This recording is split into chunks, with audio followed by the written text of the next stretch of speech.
Camber is one of the most important settings on any performance car. It can completely transform your lap times, your on-track performance and your tyre wear. In this video, we're going to be taking a look at exactly what Camber is, what it does and how to get the perfect settings dialed in for your car. Camber is effectively where the top of the wheel leans in more than the bottom of the wheel when looking at the car from a front view. So if the top is further in than the bottom, that's negative camber. And if the top is further out than the bottom, that's positive camber. Now in motorsport, track days, road cars, you tend to see negative camber only for reasons we'll touch on in a second. Now the way to measure negative camber is with a camber gauge. This is a digital camber gauge. You can also get them with a spirit bubble in them as well. But you effectively put that at the top and the bottom of the wheel and it will measure how much camber is there. So our car, which is purpose-built for track, has just over -4 degrees. Out the factory though, this would have come with something around -1 degrees of camber.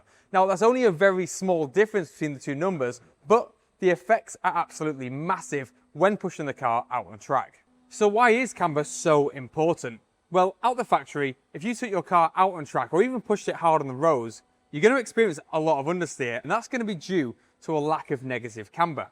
Now the reason for this is if the wheel is relatively stood up in a straight line like this and has no negative camber in a static position, as we go through the corner fast and we start to increase the G-force being applied to the chassis, we're going to start leaning the chassis over, which is going to rock the outside wheels onto the outside edge of the tyre.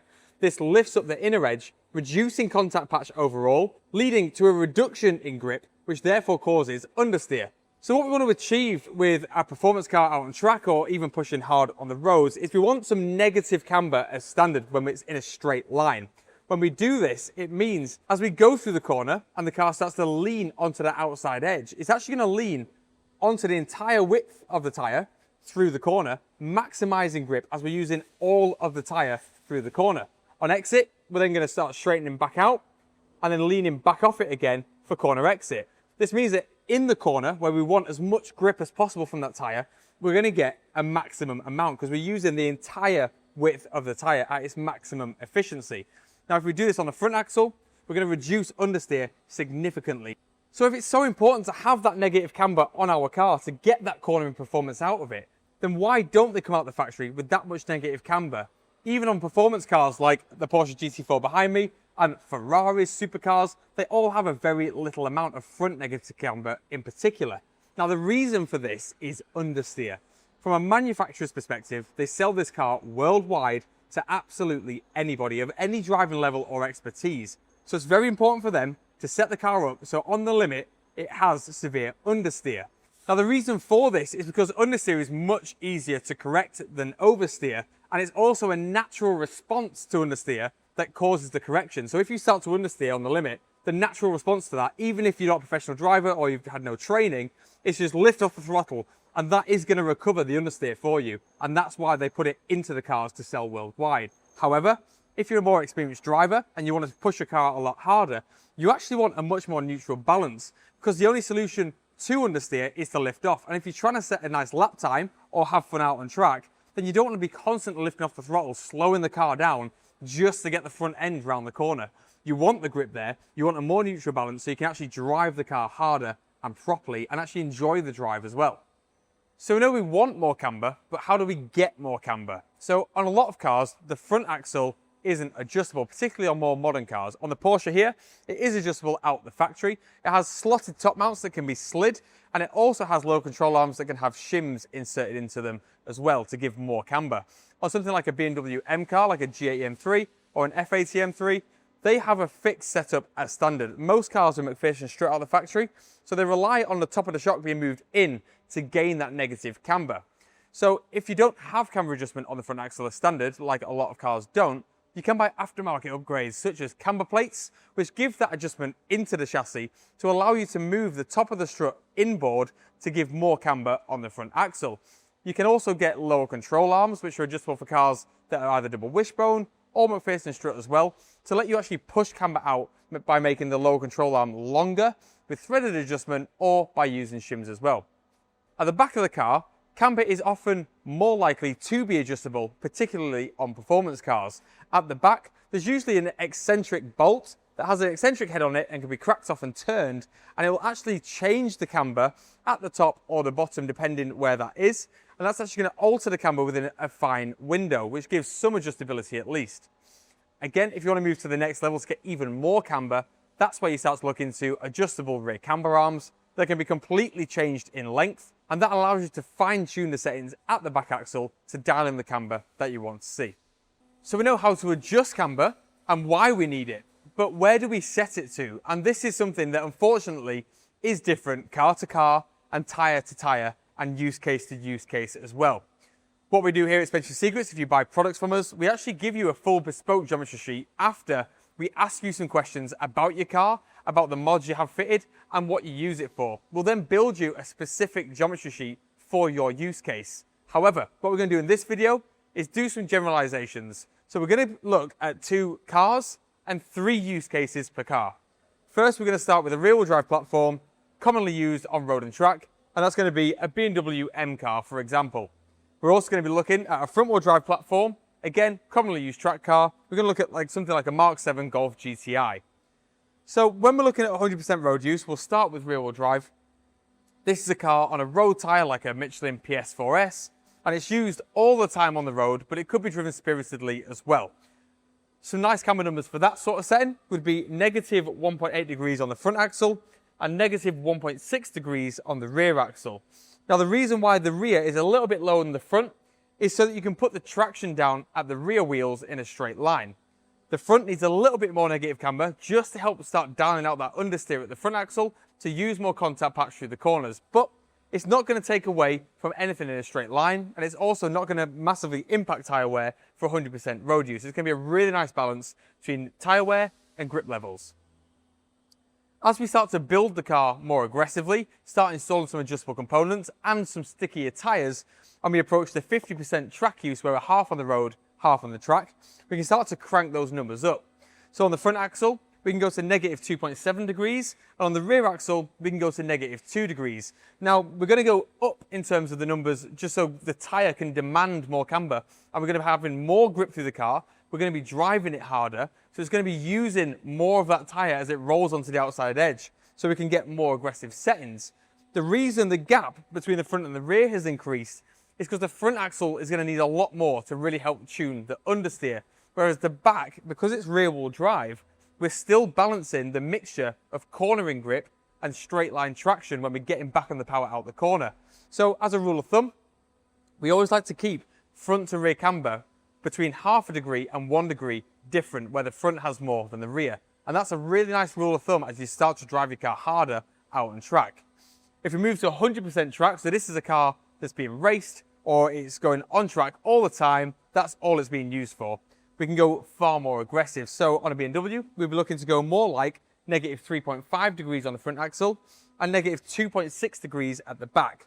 So you can see we're progressively increasing that split front to rear as well. And again, that's because we can start giving more and more and more to the front because it's being driven harder and harder on a sticky tyre.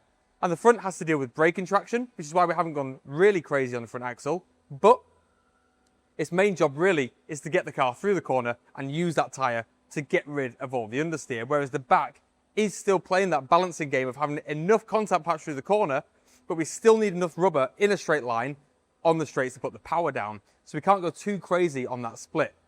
So that's why we end up with these numbers. Again, you can tune these numbers yourself and you can go either side of these, but it's a really nice baseline. For front wheel drive, we're looking at a Golf GTI, and again, for road use on a PS4S tyre, something like that, we'll be looking at front camber of negative 1.8, again, similar to the rear-wheel drive, actually, and then the rear camber, negative 1.6. Again, this is to get a good balance in the chassis, but also focus on tyre wear.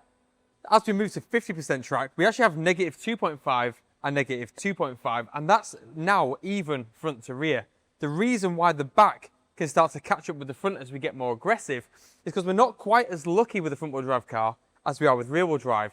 On a front-wheel drive, we have to consider getting rid of the understeer using the front camber, while still having enough traction in a straight line to put the power down and be effective under braking. So the front tyres on a front-wheel drive car have a lot more work to do and a lot more consideration to take place as well. So we can start using the rear camber to start shifting the grip balance forwards. So we're actually going to start cranking up the back axle because they're along for the ride, that it's being used through the corner and being lent onto. So we can actually start to shift the balance away from the rear towards the front using that rear camber setting. That's why, as we move into a more track focused build with more sticky tyres, we actually overtake at the back as we move to a -3.2 front and -3.5 rear. And again, this is just to help that front end and give more grip to the front axle, because the rear wheels only have to think about a bit of braking because they're going to be unloaded a lot in the braking zones anyway, and they've got to get the car through the corner cleanly as well. So a rear-wheel drive, in my opinion, is actually much easier to set up for track use, and that's why it's a much more common platform within racing in general. Front-wheel drive a bit more tricky because you've really got to consider keeping that front tyre working in so many conditions and using the rear axle camber to help dial the car in and get it rotated. For four-wheel drive cars, you're looking at a bit of a hybrid between the two, because yes, you've got to manage the front tyre in terms of grip, because you can't go too crazy because it's still got some power going to the ground. However, the reason we haven't put that on the board is because it actually does vary depending on the four-wheel drive split. Some cars are 50-50, 60-40, 70-30, 80-20. So it's really hard to give a generic sum for four-wheel drive because it really does depend on the power split that's at play. So if you think of the two extremes of four-wheel drive, front-wheel drive and rear-wheel drive, 100 and 0, somewhere in between these values is where you'd align with a four-wheel drive car. Now we have those baseline numbers to work with. How do we actually get it dialed in perfectly for your use of the car and the tyre that you're using as well?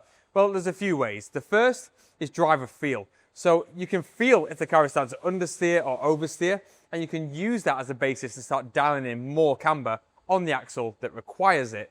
You can then check how much camber you've got, and another way of monitoring it is on tyre wear. So if you see you've been on your track day and you've done a lot of laps and your outside edges of your tyres are still getting stripped down a lot faster than the rest of the tyre, this indicates you need more negative camber. If it's the opposite though, and the inside edges are getting worn a lot more than the outside edges, that means you need to reduce the amount of negative camber that you have on that axle. This is going to help get the balance of the car sorted as well, because it shows how optimized that tyre is being used overall around the track or out on the roads as well. If you want to go to the next step, then you can start using tyre pyrometers, and this is going to measure the actual heat inside the compound across its width. Now you can do this on a track day very easily with a handheld device, and effectively you pull the car in from its laps, and whilst the tyre is still red hot from being out on track, you put the pyrometer in across 3 places across its width, an inch in from the outside, dead center, and an inch in from the inside. And what these 3 are going to show you is the temperature split across the tyre. And what we're looking for is roughly a 15 degrees Celsius split from inside to outside, with the inside being hotter than the outside. This is because if the tyre's been used effectively through the corner, it's going to heat the entire contact patch, but in a straight line in braking and on throttle, the inside is naturally going to get a bit warmer than the outside because it's being used all the time, whereas the outsides are being touched through the corners only. So this means that temperature split is about perfect. So if you start measuring those temperatures and the outside is a lot colder than the inside, then you need to decrease negative camber. If it's the opposite and the outside is a lot hotter than the inside, then you need to start increasing negative camber to help get that split correct. And this is the basic way of doing it within motorsport. That is how it is measured on a basic level with a pyrometer, and that is how you can really dial in your camber and get extremely close to the exact optimal values that you actually need.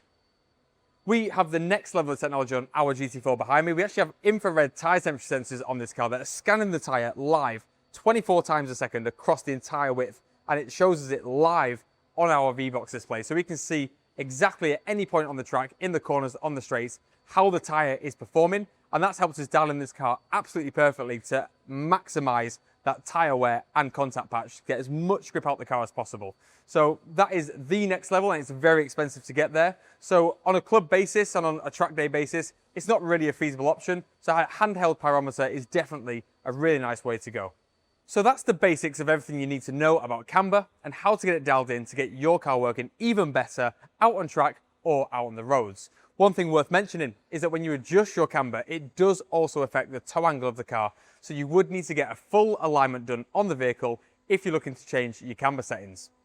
We do have a video coming on toe soon, and it's going to be all the basics you need to know about toe angle and how to adjust it and how to assess it as well. So if you haven't already, subscribe to the channel so you don't miss out on our future technical videos.